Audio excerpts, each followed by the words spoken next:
हमारे साथ उदय प्रकाश मौजूद है। उदय प्रकाश से जानेंगे जो सियाराम गुप्ता न्याय के लिए भड़क रहे थे, आखिर उनको न्याय क्यों नहीं मिला। लेकिन हमारे साथ उदय मौजूद है। उदय से हम पूरी जानकारी लेंगे, विस्तार से समझेंगे और जनता को भी दिखाएंगे आखिर पुलिस सीतापुर के पुलिस के कारनामा क्या है। भगवान जी, आप जो इनके साथ आए हैं न्याय के लिए भड़क रहे हैं और सीतापुर की पुलिस इतनी विचार में है और सुर्खियों में छाई है, आखिर अभी तक इन पर सियाराम गुप्ता को न्याय क्यों नहीं मिला? कौन कौन से दरवाजे पर इनको जाना पड़ा मजबूर होकर? ये पहले तो थाना मिलिया सुल्तानपुर में गए और वहाँ से अगर नहीं सुनाई फिर ये एसपी साहब के वहाँ भी अपनी गुहार लगाई। उसके बाद में बहुत अत्यंत परेशान हो गए और परेशान होकर इन्होंने फिर कहा कि अब हमारा कोई भी बस नहीं चलेगा और जहाँ भी जाते हैं तहाँ पे मेरा कोई सुनवाई नहीं होता है। मुख्यमंत्री को लेटर भेजे गए, एसपी और डीएम को बीच में गए और उसके बाद लिए थाने भी गए जी। आखिर कौन ऐसा सत्ताधारी नेता है जो पुलिस किसी के दबाव में इनको न्याय नहीं दिलवा पा रहा है या राजस्व विभाग भी कर रहा है? परेशान किया जा रहा है। ये परेशान होकर मेरे पास आए, हमारे पास इनका हम देख रहे हैं और इनकी अभी भी परेशान हुए थे तो जिला अस्पताल में करीब 12 दिन ये भर्ती रहे। उनका इलाज चलाया। ये जो पुलिस इमलिया सुल्तान ने जो ये प्रार्थना पत्र दिया वो प्रार्थना पत्र में बिना इनको जान से मारने सियाराम को जान से मारने की धमकी मिल रही है और फिर इनको कल को कुछ होता है उसकी जिम्मेदारी का पुलिस हो गया इनके तो हाँ, उसका आरोप को किस पे लगाया जाएगा भाई, ये समस्या सबसे ज़्यादा। क्योंकि आजकल देखा होगा आपने जो घटनाएं हो रही हैं उत्तर प्रदेश में, कहीं भतीजा है कहीं बेटा बाप को मार दे रहा है, जमीन के पीछे कहीं जायदाद को पीछे कितनी घटनाएं हो रही हैं। आखिर कभी भी इस घटना को लेकर कोई बड़ा रूप धारण करते हैं तो आखिर कौन वो है? इसके लिए कौन इसका जिम्मेदार होगा, ये बहुत परेशान हुए हैं। और मेरी आगे की आपकी मांग क्या है सरकार की? अभी शासन प्रशासन से यही पुकार है कि भाई इसका जो है निस्तारण किया जाए कि गांव में इनका ताला पड़ा हुआ है, उसमें सब सामान भरा हुआ है और भी बच्चीगण उस कमरे पे नज़र गड़ाए हुए है। जो भी इनकी पुश्तैनी चीज उस कमरे में रखी हुई है, सारी चीज़ पे नज़र गड़ाए हुए हैं कि जहाँ पे यहाँ सियाराम वैसे दिखाई पड़ेंगे उनको जान से मार देंगे और ये सामान इनका सारा मैं हड़प कर। सीतापुर और इमलिया पुलिस जो है आखिर अपराधियों पर लगाम नहीं लगा पा रही है, बाकी अपराधियों को बढ़ावा देने में इमलिया पुलिस सीतापुर की पुलिस आगे है। बाकी एसपी और डीएम और मुख्यमंत्री साहब थोड़ा इन पर सियाराम गुप्ता पर नजर डालिए। अगर खबर भी आप देख रहे होंगे या कुछ ही देर में आप जो लाइव देखेंगे, अगर आप देखेंगे तो इन सियाराम गुप्ता पर नजर डालिए, इनकी न्याय की मांग के लिए और उनकी मदद में सरकार आगे रहे। लेकिन सीतापुर से नितिन गुप्ता ब्यूरो रिपोर्ट। प्रदेश के सीतापुर जिले पर हम मौजूद हैं। आज हम आपको बता रहे थे सीतापुर जिले में आज हम पहुंचेंगे और सीतापुर की कहानी से वो रूबरू कराएंगे जो आज सीतापुर पुलिस प्रशासन या सत्ताधारी नेता हो वो रूबरू होगा। आज हम ऐसी जगहों पर पहुंचे हैं जहां पर सियाराम गुप्ता कई बार पुलिस प्रशासन और सरकार से न्याय लगाते रहे, लेकिन अभी तक इनको कोई भी इंसाफ नहीं मिल पाया है। दर तक की ठोकरें खा रहे हैं सियाराम गुप्ता।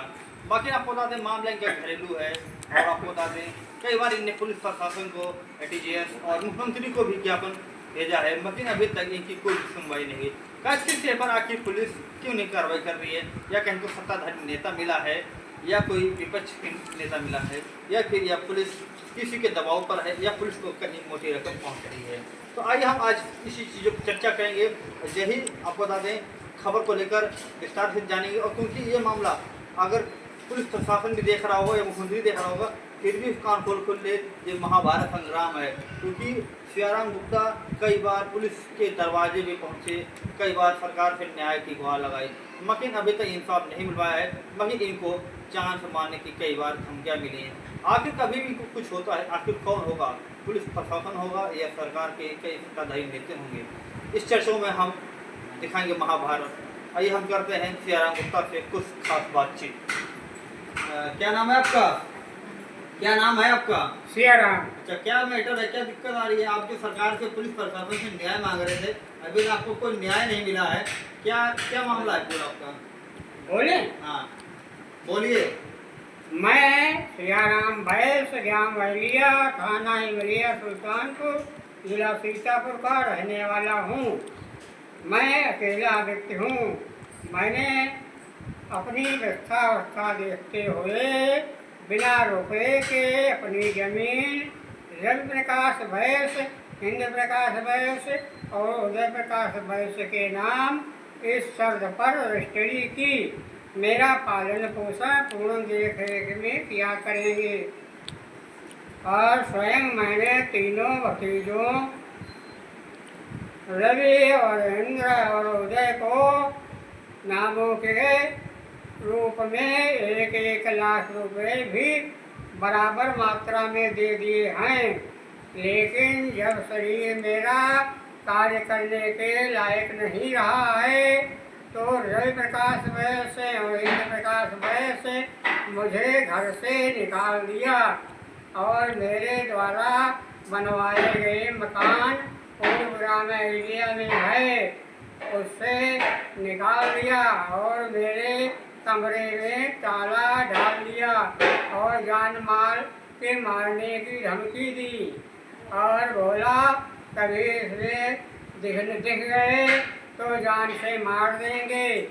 अत्यंत परेशान होकर मैं सियाराम छोटे भतीजे उदय प्रकाश वैश्य के पास रहने के लिए विवश हुआ।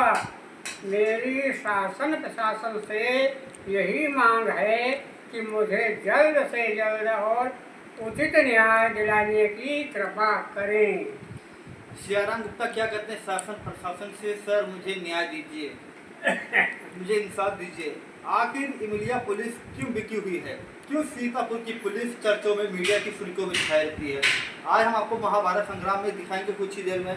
आखिर मुख्यमंत्री साहब आप भी आखिर नहीं, अगर मामले पहुंचे होंगे तो आप भी जानिए कुछ मामले की चर्चित में रहिएगा और पुलिस प्रशासन और इमलिया पुलिस पर आखिर किस सत्ताधारी नेता का हाथ है जो प्रशासन जो सियाराम गुप्ते की न्याय नहीं दिला पा रहा है? कहीं को सत्ताधारी नेता मिला है या पुलिस किसी के दबाव में है? आखिर कौन है वो पुलिस प्रशासन या कौन वो दरोगा है जो सियाराम गुप्ता कई बार थाने के चक्कर काटते रहे, कई बार डीएम और एसपी के बीच गए? आखिर क्यों नहीं हुई सियाराम गुप्ता की कार्रवाई? कौन है वो माफिया जो जिसकी सेपर कर रहे हैं अलकारी सी सेटिंग? तो आइए हम आपको दिखाएंगे कुछ ही देर में ये रिपोर्ट। मुख्यमंत्री साहब थोड़ी इन पर नज़र डाल लीजिए, सीतापुर पुलिस पर नज़र डालिए। आप कहते हैं कोई भी परेशान नहीं होगा, जनता हमारी है। आखिर आपकी जनता है, फिर पुलिस इस भ्रष्टाचार सीतापुर जनपद में क्यों फैला है? थोड़ा सीतापुर पे ध्यान दीजिए। सीतापुर से नितिन गुप्ता, ब्यूरो रिपोर्ट।